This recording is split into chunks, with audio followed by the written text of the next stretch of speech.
का बहुत बहुत स्वागत है। मैं हूं मनीष, एशियन 24/7 देख रहे हैं। देश भर में बीजेपी महाजनसंपर्क अभियान चला रही है। इसी के तहत उत्तराखंड में भी अभियान बहुत तेजी से आगे बढ़ रहा है। वहीं इस अभियान को पूरा करने के लिए पहले बीजेपी ने 30 जून की तारीख तय की थी, लेकिन अब अभियान को आगे बढ़ा दिया गया है। इसी को लेकर बीजेपी प्रदेश अध्यक्ष महेंद्र भट्ट ने बताया कि अभियान को अब 5 जून तक चलाया जाएगा, जिसके तहत कई महत्वपूर्ण बैठक आयोजित की जाएगी।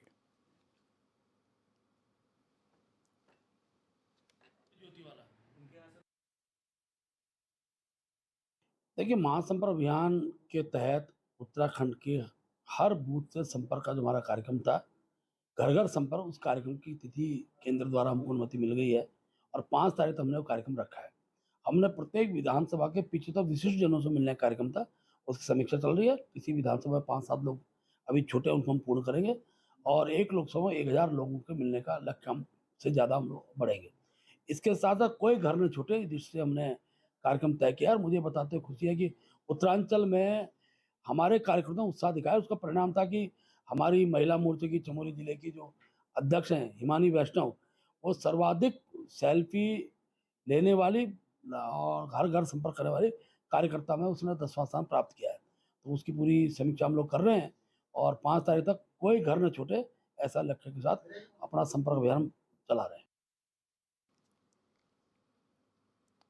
तो महाजनसंपर्क अभियान की तारीख बढ़ा दी गई है और 5 जून कर दी गई है। तारीखों का ऐलान अब 5 जून तक कर दिया गया है। जनसंपर्क अभियान, हमारे साथ रोहित विक्रम सिंह जुड़ चुके हैं, हमारे संवाददाता। रोहित, अब जो तारीखों का ऐलान है वो 5 जून कर दिया गया है, अब तारीख बढ़ा दी गई है महाजनसंपर्क अभियान की।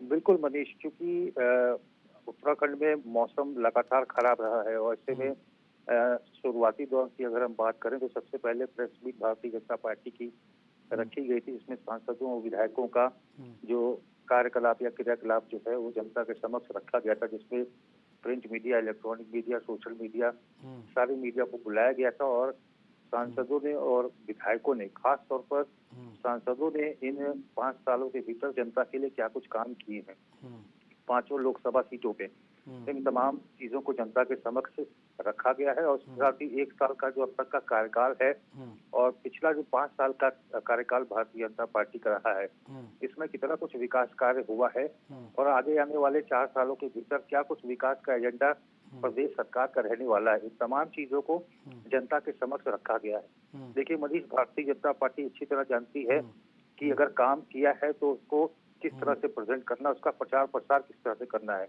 और इसीलिए भारतीय जनता पार्टी लगातार सोशल मीडिया के जरिए अपने कामों का प्रचार प्रसार करती है, चाहे उत्तर प्रदेश सरकार हो, उत्तराखंड सरकार हो, चाहे देश की मोदी सरकार हो। क्योंकि अमूमन क्या होता है कि जनता चीजों को भूल जाती है और ऐसे में बार बार जो भारतीय जनता पार्टी के जो कार्यक्रम होते हैं, चाहे प्रधानमंत्री नरेंद्र मोदी का 9 साल का कार्यकाल पूरा हो रहा हो या फिर मन की बात का 100वां एपिसोड पूरा हो रहा है, उसको दौरान लगातार जो है केंद्र सरकार के अब तक के कामों का बखान जो है भारतीय जनता पार्टी के द्वारा किया गया। अब चूंकि 2 क्लस्टर प्रभारी बनाए गए थे, 2 क्लस्टर बनाए गए थे, इसमें प्रभारियों की नियुक्ति हुई थी। इन तमाम लोगों को उसमें जिम्मेदारियां दी गई थी, जिसमें सह प्रभारी प्रदेश प्रभारी दुष्यंत गौतम, केंद्रीय रक्षा राज्य मंत्री अजय भट्ट, तमाम नितिन पटेल जो कि पूर्व मुख्यमंत्री रहे हैं गुजरात के, इन तमाम नेताओं को जिम्मेदारियां दी गई थी। और भारतीय जनता पार्टी के तहत महाजनसंपर्क अभियान के तहत जो 270 मंडल हैं भारतीय जनता पार्टी के और जो बूथ कार्यकर्ता है उनको किस तरह से निपुण करना है, जनता के बीच वो किस तरह से जाएंगे, किस तरह से परिवार के मुखिया से मुलाकात करके उनके द्वारा मिस्ड कॉल कराया जाएगा और किस तरह से बीजेपी का जो समर्थन है वो जनता के प्रति बढ़ाया जाएगा, इन तमाम चीजों को अमली जामा पहनाया गया। अब चूंकि 5 लोकसभा सीटों पर टिहरी, पौड़ी, नैनीताल, अल्मोड़ा और हरिद्वार में विशाल जनसभाएं होनी थी, जिसमें 4 जनसभाएं केंद्रीय मंत्रियों की होनी थी, 1 जनसभा प्रधानमंत्री नरेंद्र मोदी की होनी थी। लेकिन इस बीच मौसम लगातार खराब रहा, लिहाजा ये फिलहाल जो है जनसभाओं को पोस्टपोन कर दिया गया है और महाजनसंपर्क अभियान जो कि आज उसका आखिरी दिन था, इसे 5 जुलाई तक बढ़ा दिया गया है। ठीक है रोहित, रुक जाइए, हमारे साथ बीजेपी विधायक विनोद चमोली जुड़ चुके हैं। विनोद चमोली जी, स्वागत है चैनल में आपका। विनोद चमोली जी, अब आप लोग का जो महाजनसंपर्क अभियान है उसकी तारीख आपने 5 जून तक कर दी है। अब जनसंपर्क अभियान आपका 5 जून तक चलेगा। अब ऐसे में अभी आप लोग कितने लोगों तक पहुंच चुके हैं उत्तराखंड के अंदर? क्या इस जनसंपर्क अभियान के तहत क्या आप लोग उत्तराखंड के हर एक उस व्यक्ति को छू सकते हैं, मतलब उन तक अपनी योजनाओं को पहुंचा पाएंगे? देखिए, हमारा लगातार 1 महीने से कार्यक्रम चल रहा है। जी थोड़ा बारिश के कारण प्रभावित होता है, इसे 5 जुलाई तक उसको एक्सटेंड किया गया है। जी और हमारा प्रयास है कि हम विभिन्न कार्यक्रमों के माध्यम से एक ही व्यक्ति तक पहुंच सकें। और जो हमारा जो सिस्टम है, जो कार्यकर्ता है, पूरा एक बीजेपी का ऑर्गेनाइजेशन है, ये पूर्णतः सक्रिय होकर उसमें लगे। तो मैं समझता हूँ लगभग 75% कार्य हमारा पूरा हो चुका है और बाकी भी ऑनगोइंग है। तो जैसे भी कुछ सभाएं हमारी होनी थी तो वो सभाएं हो नहीं पाई हैं। हरिद्वार में हमने जरूर की है, तो आगे आने वाले समय में होंगी, वो भी जल्दी ऑर्गेनाइज हो रही है। तो मैं समझता हूँ जिस योजना से हम लोगों ने ये कार्यक्रम लिए थे, हम उसमें अच्छा परिणाम हमको मिला, हम काफी काम कर पाए हैं। काफी काम कर पाए हैं। अच्छा, जिस तरह से महाजनसंपर्क अभियान किया जा रहा है विनोद जी, तो क्या इसमें इस दौरान प्रधानमंत्री नरेंद्र मोदी का भी आगमन होना है इस 5 जून के अंदर? क्या ऐसा कोई प्रोग्राम भी तय है? नहीं, ऐसा कोई पक्का नहीं है, क्योंकि आगे अब चुनाव भी आएंगे, उसकी रैलियां भी होंगी। माननीय मोदी जी प्रधानमंत्री हैं, तो संभवतः उनका जो कार्यक्रम होगा वो पूरा प्रदेश स्तर का होगा, नहीं तो कम से कम एक मंडल स्तर का तो होगा, ये बड़ा कार्यक्रम होगा। तो उसके लिए तिथि बाद में वहीं से आएगी और मुझे लगता है उनका बाद में ही होगा, उससे पहले बाकी नेताओं के कार्यक्रम रहेंगे। अच्छा, तो सर ये जो अभियान आप लोग जो चला रहे हैं, अभी तक आप लोग को क्या कुछ देखने को मिल रहा है? कितनी आप लोगों को समर्थन मिल रहा है लोगों का? देखिए, बहुत अच्छा रिस्पॉन्स है। एक तो पहली बात यह है कि जिन लोगों ने चुनाव लड़ा, जो हमारा कार्यकर्ता बहुत उत्साही है। और प्रदेश में दोबारा हमारी सरकार बनी, अब केंद्र में बीजेपी की दोबारा सरकार बने, इसके लिए जो उसका संकल्प है, मैं देख रहा हूँ उसमें काफी गंभीरता है और गहराई से उससे जुड़ा है। इस तरह जब हम क्षेत्रों में जा रहे हैं तो स्थानीय लोग समस्याओं पर चर्चा नहीं कर रहे हैं। स्थानीय लोग ऐसा लगता है जैसे कि मोदी जी के प्रति मन बना चुके हैं और उनका ये कहना है कोई विकल्प है नहीं। तो मैं जहाँ भी जाता हूँ, मेरे तो उसी पब्लिक में जनसंपर्क चल रहे हैं, मैं स्वयं लोगों के साथ इकट्ठा होकर निकलता हूँ, तो लोग अच्छा रिस्पॉन्स दे रहे हैं और मुझे लगता है अगला चुनाव और बेहतर होने वाला है। विनोद जी बने रहे हमारे साथ। भुवन कापड़ी भी जुड़ चुके हैं हमारे साथ, बीजेपी के नेता है। भुवन कापड़ी जी, स्वागत है चैनल में आपके। कांग्रेस के नेता हैं भुवन कापड़ी जी, स्वागत है चैनल में आपका। भुवन कापड़ी जी, जिस तरह से महाजन संपर्क अभियान बीजेपी चला रही है और लोगों तक पहुंच रही है, लोगों को अपने योजनाओं के बारे में बता रही है, 9 साल बेमिसाल के बारे में बता रही है, ऐसे में अब आप लोग को क्या लगता है ये महाजन संपर्क अभियान कितना इफेक्टिव होगा? राहुल गांधी ने भी भारत जोड़ो यात्रा निकाली थी, तो क्या उससे ज्यादा इफेक्टिव ये महाजन संपर्क अभियान होगा? सत्ता और विपक्ष राजनीति के दो धुरी है जी। सत्ता का काम है, जब जनता किसी पार्टी को सत्ता पर लाती है तो जनता की ये उम्मीद होती है कि पार्टी जनता के लिए काम करेगी, जन सरोकारों के लिए काम करेगी, जो युवाओं के लिए रोजगार का सृजन करेगी, महंगाई पे नियंत्रण करेगी, किसानों के लिए जो है उनका आमदनी को बढ़ाने का काम करेगी, व्यापारियों को सुविधा देगी। लेकिन ये पहली ऐसी सरकार है जो जब केंद्र में बनती है तो केंद्र में सरकार स्थापित करने के बाद वो जन सरोकारों के काम करने की जगह राज्यों के चुनाव में लग जाती है, वो अपने प्रचार में लग जाती है। अब जब राज्यों के चुनाव पूरे होते हैं, अभी 1 साल से ज्यादा समय है, जो कि 1 साल बड़ा समय होता है, जिस समय में जो चुनी हुई सरकार है उसका काम जन सरोकारों के, जन मुद्दों को, युवाओं के लिए रोजगार के लिए, गरीबों के लिए महंगाई के पर नियंत्रण के लिए, व्यापारियों को व्यापारिक सुविधा के लिए, इन कामों को किया जाना चाहिए। लेकिन भारतीय जनता पार्टी जिस उद्देश्य से राजनीति में आई है, सरकार पर आई है, वो साफ दिखाई दे रहा है कि उनका काम सिर्फ प्रचार करना है। वो कहीं भी जिस उम्मीद से जनता को उन्हें चुना है उस काम को कहीं भी नहीं कर रही है। आपने देखा होगा कभी जो है भारतीय जनता पार्टी के केंद्र के मुखिया पश्चिम बंगाल चुनावों में व्यस्त हैं, तो कभी गुजरात चुनाव में व्यस्त हैं, कभी राजस्थान चुनाव में व्यस्त हैं, जबकि मुखिया का काम जो सरकार चुनी हुई है उसका काम प्रदेश और देश के लिए काम करना है, न कि एक विशेष पार्टी के लिए प्रचार कर पाना। तो इसलिए मैं इस बात को कहना चाहूंगा कि हमारी उत्तराखंड की जनता हो चाहे देश की जनता हो, वो पढ़ी लिखी है। अब आज हिंदुस्तान तेजी से पिछले कई वर्षों से एजुकेशन के क्षेत्र में आगे बढ़ा है, तो वो समझ रहा है कि सरकार को हमने 5 साल इसलिए दिए हैं कि वो 5 साल तक जनता के लिए काम करे, न कि अपनी दल के लिए। तो भारतीय जनता पार्टी की सरकार पिछले 9 सालों में पूरे देश की सरकार ही नहीं बन पाई है, वो सिर्फ भारतीय जनता पार्टी की सरकार रह गई है। तो इसलिए मेरा ये मानना है कि जनता इस सबको समझ रही है। आज प्रदेश की सरकार को भी जनता के लिए काम करना चाहिए। एक तरफ बेरोजगारों पर लाठियां चल रही हैं, हमारे प्रदेश की जो असली अर्थव्यवस्था थी, जो रोजगार का सृजन था, उसे अग्निवीर करके खत्म कर दिया। यहाँ युवा सड़कों पर लाठियां खा रहा है और ये जनसंपर्क में लगे हैं, प्रचार में लगे हैं। मतलब जन सरोकारों से कोई मतलब नहीं है, ये साफ साफ दिखाई दे रहा है। और आने वाला 2024 का चुनाव जनता इसका जवाब भारतीय जनता पार्टी को देगी। महंगाई, बेरोजगारी, किसानों पर अत्याचार।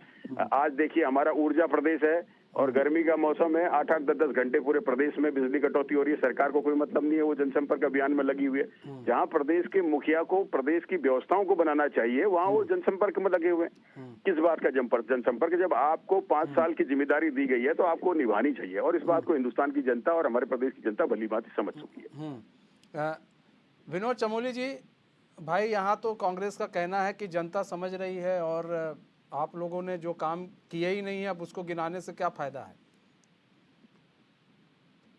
विनोद चमोली जी। भुवन कापड़ी हमारे नौजवान साथी हैं, छोटे भाई हैं हमारे जी, हमारे प्रिय भी हैं जी। और उन्होंने जितनी बात कही है, स्वयं ही सवाल खड़े किए, स्वयं ही जवाब दे दिया है। वो कहते हैं कि जनता के पास वही जा सकता है जिसने कुछ किया हो, और कुछ किया है तो उसका प्रचार होना चाहिए। तो स्वाभाविक बात है, जब हम कुछ किया है तो ही जनता में जा पा रहे हैं, तो ये अभियान चलाते कैसे?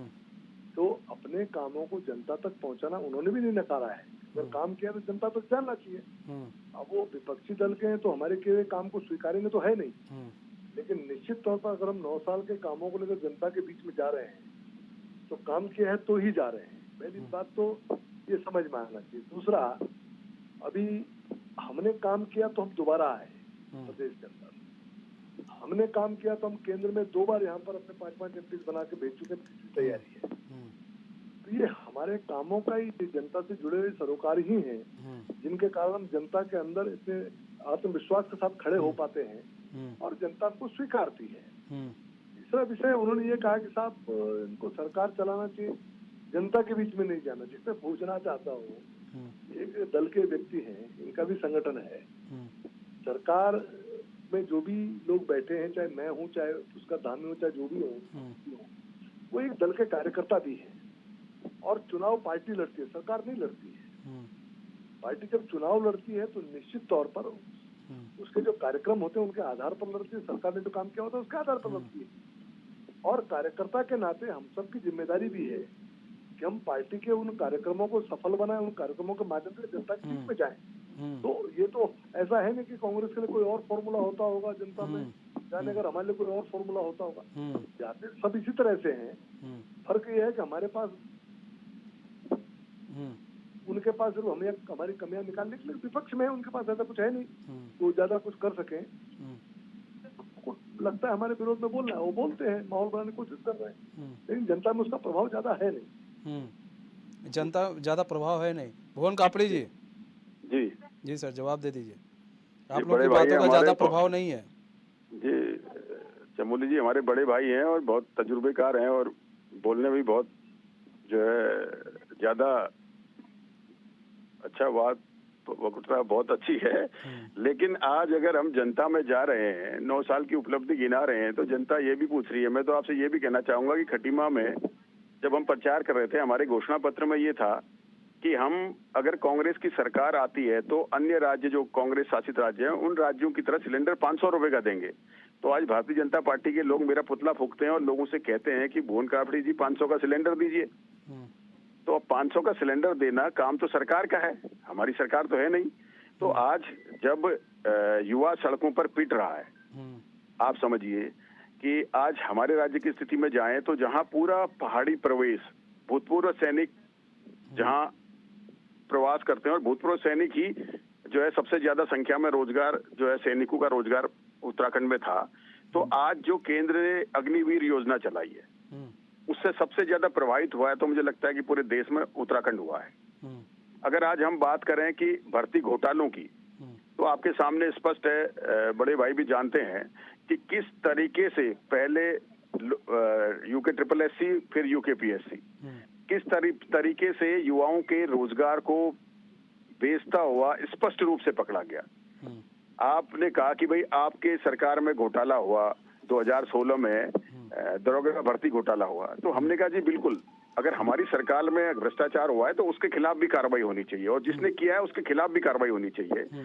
तो चंचल शर्मा जैसे ईमानदार अधिकारी जब दरोगा भर्ती के घोटाले की जांच कर रहे थे और जांच अंतिम स्थिति में पहुंची थी तो उनको बदल दिया जाता है। मतलब जनता समझ रही है कि रोजगार को बेचने का जो तंत्र तैयार कर दिया है उसे खत्म करने की मंशा भारतीय जनता पार्टी की कहीं नहीं है, वो सीबीआई नहीं करा रही है। आपसे हम बात करें कि एक गरीब आदमी जब 300, 400, 500 रुपए की दिहाड़ी करता है, उस दिहाड़ी के बाद जब उसके घर का सिलेंडर खत्म होता है और उसे 1150 रुपए, 1170 रुपए देने पड़ते हैं, तो उसके दिल के दर्द को समझिए कि जो 350, 400 का सिलेंडर था और 1150 का पहुंच गया है, उसका जवाब देने के लिए तैयार हो रखा है। जो किसान, जिसके लिए भारतीय जनता पार्टी कहती थी कि हम 5 साल में किसानों की आय को दुगना कर देंगे, तो आज उस किसान को 1 साल तक ये देश की सीमा पर बैठना पड़ा। 700 लोगों की शहादत हो गई उस आंदोलन में। जिस युवा को मोदी जी ये कहते थे कि केंद्र की सरकार अगर भारतीय जनता पार्टी की बनी तो 1 साल में 2 करोड़ युवाओं को केंद्र में रोजगार देंगे, तो आपने केंद्र में रोजगार के आंकड़े निकालने वाले डिपार्टमेंट को ही बंद कर दिया कि भैया क्या रोजगार का आंकड़ा है, उसको ही आपने, केंद्र सरकार ने उस डिपार्टमेंट को ही बंद कर दिया। तो आप ये समझिए कि किसी भी युवा के लिए मुफ्त राशन नहीं है, खासकर उत्तराखंड का जो युवा है वो स्वाभिमानी है, वो रोजगार चाहता है। वो नहीं चाहता है कि उसे 50 रुपए का राशन, 100 रुपए का राशन मिले, उस राशन को मोहताज वो हो, उसके अंदर अपना स्वाभिमान है। वो चाहता है कि रोजगार मिले। देश में रोजगार खत्म हुआ, प्रदेश में भी रोजगार खत्म हुआ। जो बचा हुआ रोजगार है उसमें साफ साफ भ्रष्टाचार दिखाई दे रहा है। किसान जो कहीं अपनी कमर सीधी कर रहा था, मनमोहन सिंह जी ने 72,000 करोड़ का ऋण माफ किया था और उनको लगा नहीं भारतीय जनता पार्टी की सरकार कह रही कि दुगना करेंगे, तो आप देख लीजिए किसानों का क्या हाल है, सड़कों में उन्हें बैठना पड़ रहा है। आप कि कुछ भी, महंगाई देख लीजिए, बेरोजगारी देख लीजिए, किसानों की स्थिति देख लीजिए। आज की पोजीशन ये है कि जीएसटी जिसको अप्लाई कर रही है, जिस तरीका जो सरकार का अप्लाई करने का है, एक व्यापारी जीएसटी तो उसकी 0 है लेकिन पेनाल्टी 50,000 रुपए पड़ रही है। कुछ भी जो तंत्र हमारे देश का चल रहा था उसको इतनी बुरी तरह से ध्वस्त कर दिया है। आप हमारे प्रदेश की स्थिति देख लीजिए, 17 सालों में सन 2000 से 2017 तक कांग्रेस की भी सरकारें रही, भाजपा की भी सरकारें रही, 35,000 करोड़ का कर्जा हमारे राज्य के ऊपर हुआ। अकेले 2017 से 22 की सरकार ने 35,000 करोड़ का कर्जा 5 सालों में कर दिया। केंद्र की सरकार में आप समझिए, जब से सरकारें बन रही हैं पिछले 70 साल, ये कहते हैं 70 साल में 70 लाख करोड़ का कर्जा हुआ और सिर्फ 9 सालों में 1 लाख करोड़ का कर्जा लग लिया। आप समझिए ना देश को किस ओर ले जा रहे हैं। आज उत्तराखंड में हर व्यक्ति, जो कोक में भी बच्चा है, 92,000 प्रति व्यक्ति कर्जा है। आप समझिए कहाँ राहत है, किस जगह राहत है। आप शिक्षा के क्षेत्र में बात करते हैं तो आप यूजीसी का हवाला देकर, मैं खटीमा महाविद्यालय की बात कर रहा हूँ, खटीमा महाविद्यालय में जहाँ 7,000 की स्ट्रेंथ होती थी, बीए फर्स्ट ईयर में 1500-2000 एडमिशन होते थे, आज यूजीसी का हवाला देकर विनोद भाई जवाब दे दीजिए। 500 बच्चों को कर रहे हैं, बाकी प्राइवेट एजुकेशन को बढ़ावा दे रहे हैं। एक आम आदमी के बच्चों को पढ़ना कितना मुश्किल हो गया। आप जवाब भी ले लेते हैं विनोद चमोली जी से। विनोद चमोली जी जवाब दे दीजिए। ऐसा बहुत सारे बिंदु मोहन जी ने उठाए हैं और लंबा समय चाहिए इनकी बात, इनको संतुष्ट करने के लिए, इनकी बात का जवाब देने के लिए। छोटे में कह दीजिए सर। समाधान तो हो सकता है, लेकिन मोटी मोटी बात कहता हूँ ताकि समय कम लगे। इन्होंने जनता के बीच में कहा कि मैं 500 रुपए का सिलेंडर दूंगा। जी। हमने जनता के बीच में कहा कि भाई हम जो गरीबी रेखा से नीचे उनको 3 सिलेंडर फ्री देंगे। जनता ने इनके 500 सिलेंडर पर भरोसा नहीं किया, 500 के सिलेंडर पर हमारे जो 3 सिलेंडर देने का जो वादा था उस पर भरोसा किया, हमने वो पूरा भी किया। अल्टीमेटली फाइनल जो जस्टिस है तो पब्लिक करती है ना जी। चुनाव के माध्यम से। तो जो वादे इन्होंने किए, जो बातें पब्लिक के बीच में रखी, पब्लिक ने उनको नकारा और उसके बाद भारतीय जनता पार्टी को समर्थन देकर सरकार बनाई। तो भारतीय जनता पार्टी की विश्वसनीयता कहीं न कहीं इनसे बहुत ऊपर है। हम जो कहेंगे करेंगे, लोगों को उसमें विश्वास है और वो करते भी हैं। इस तरह इन्होंने बेरोजगारों का मुद्दा उठाया कि जो ये नकल और ये सब चीजें चल रही हैं, ये कोई ऐसा नहीं कि नई चीज है, ये पहले से चली आ रही थी, लेकिन हमने इसको गंभीरता से और गंभीरता से लेने के बाद इस पर समाधान निकाला हमने कि एक कड़ा कानून लाए कि भविष्य में ऐसा न हो सके। अभी तक जो आंखें लोगों ने बंद कर रखी थी, हमने उस पर कड़ा प्रहार किया और एक सख्त नकल विरोधी कानून लाए जिसका पूरा देश सराह रहा है ताकि भविष्य में ऐसी घटनाएं न हो। तो हमने उसका समाधान किया, पोस्टमार्टम किया उस चीज का कि भविष्य के लिए ऐसी घटनाएं न घटे, हम उसको ठीक करने की कोशिश कर रहे हैं। ठीक क्या, ये जो किसानों की बात करते हैं, अभी किसान सम्मान निधि के माध्यम से 6,000 रुपए साल का केंद्र सरकार दे रही थी, 2,000 हमारी प्रदेश सरकार ने ऐड किया। 8,000 रुपए साल हम जो छोटे और मंझोले किसान है, जो कि 80% उत्तराखंड का किसान छोटा और मंझोला किसान है, उसको हम लाभ दे रहे हैं। अभी MSP का आपने देखा होगा, केंद्र ने 10 रुपए और बढ़ाकर 14 की बात में करूँ तो 135 रुपया अभी तक गन्ना किसानों का जो समर्थन मूल्य बढ़ चुका है, MSP बढ़ चुका है। तो बहुत सारे, अभी हमने जैविक प्रदेश के रूप में एक एक्ट लेकर आए, बाकायदा कानून बनाया हमने और उसमें हमने 3 जिले उसमें लिए हैं जिस पर हम लोग काम कर रहे हैं। मिलेट का इतना बड़ा काम पूरे देश के अंदर, सबसे ज्यादा लाभ उत्तराखंड को मिलने जा रहा है। हमने पॉली हाउसेज की संख्या बढ़ाई है हमने। तो ऐसा नहीं है, अगर मैं इसका जवाब देने पाऊँ तो बहुत लंबा समय, मेरे पास बहुत सारे विषय हैं और बहुत सारे आंकड़े हैं, लेकिन कुल मिला के जनता को कांग्रेस पर भरोसा नहीं है। भारतीय जनता पार्टी जो बात कहती है जनता उसको गंभीरता से लेती है और जनता उस पर फिर भारतीय जनता पार्टी को कहीं ना कहीं मजबूत करने का काम करती है। ये इनकी समझ में आ जाना चाहिए कि जो ये बोलते हैं कम से कम उसका जनता के अंदर इन पर विश्वास खड़ा होना चाहिए। कांग्रेस में विश्वास करी नहीं जनता, तो हम क्या कर सकते हैं। ठीक है विनोद चमोली जी, भुवन कापड़े जी, बहुत बहुत धन्यवाद हमारे साथ जुड़ने के लिए और अपना बहुमूल्य समय देने के लिए, और बहुत बहुत धन्यवाद रोहित हमारे साथ जुड़ने के लिए, तमाम जानकारी देने के लिए। तो हमारे इस खास पेशकश में बस इतना है, मुझे दीजिए इजाजत। तो खबरों के साथ बने रहने के लिए देखते रहिए HN न्यूज़। नमस्कार।